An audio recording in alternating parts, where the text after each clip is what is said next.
All right, in this video, I'm going to share with you my experience using the Millie sourdough kit, 15-minute sourdough. Yeah, it comes in a box like this, and that direction guide is super handy. Probably the most important thing. They give you some artisanal salt. It's nice. I don't know that they needed that. The important thing here is the sourdough culture. There's, I believe, 3 packets in there, and there's a mixer, a specialized mixer for mixing dough, which actually is pretty handy, good to have in your toolkit. And yeah, this for kind of moving the dough around and getting it off the edges of your mixer is kind of nice. And this cloth that is used, they like in the directions you use that for covering it up while it rises the dough. So yeah, so I made this just recently, and it came out delicious. And so I'm going to go through kind of the process of making it according to their directions. They have great directions there, and they have them for about kind of different varieties if you want. I used bread flour in mine, kind of their first direction, which is the original sourdough. There's some tips and things for that. So you do need your own flour, and I'll be experimenting with this, but from what I've read, some bread flour, and if you can mix a little bit of rye, people recommend that. But I just went all bread flour, as you see here. I just made the one loaf with 3 cups of flour, according to their directions. You can make 2 loaves out of the one packet. There's salt, so I used 2 tablespoons of salt. They recommend 1 to 2 tablespoons for the one loaf. Yeah, here's the sourdough cultures. There's 3 of them, I believe, in there, but you only need 1. But you can make 2 loaves with 1, and I just chose to make 1 this time, just because I didn't need that much. But you can store the second loaf for up to a week if you want to separate it. All right, so yeah, I add my yeast, and then I got some water, and I did use my temperature to took the temperature to make sure it wasn't too hot. It's got to be somewhere between 80 and 100, and so yeah, mix that in, and then you're going to go ahead and use that mixer that they give you to give it a nice mix. And according to their directions, they say the mix to create a soft, sticky dough. And so, yeah, like what you see there probably needs a little more at this point. So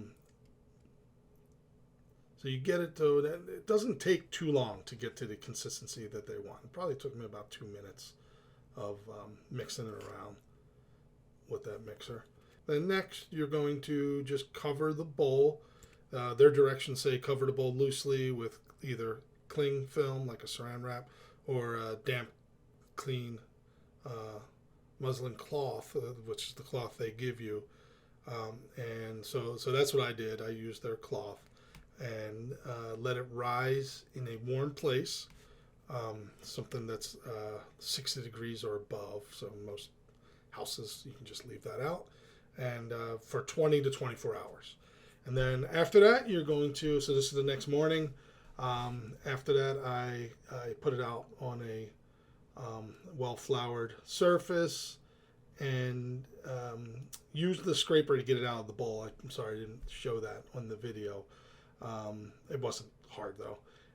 And then they say with wet hands, fold the outside edges inward. And you're supposed to do that for a few minutes. And then make the dough into a ball shape and place it back in a floured bowl for a second rising, about 2 hours. Again, just in a warm place. So I did that. And then as you near the end of that 2 hours, you can preheat the oven. And you should, while you preheat it, you should put your pot in the oven your Dutch. Hopefully, you have a Dutch oven that you can use within your oven, so that because you want to put this into a warm pot, a hot pot, I guess. So then you're gonna so you're preheating the oven to 450 degrees, and then when that's done, you take your pot out of the oven, and you're going to place your dough into the center of this preheated pot. I like to line mine with parchment paper, but you're going to then the process is you bake the dough with the lid on your Dutch oven for about 25 minutes, then remove the lid and bake for a further 18 minutes or until the bread's golden brown. And I kind of followed that to the T, the 25 and 18, and it worked out really well.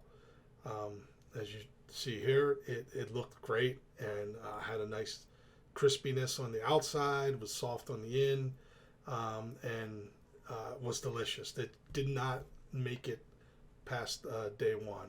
The whole family enjoyed it. So hopefully you found this interesting, and I have a link in the description to this kit if you want to try it.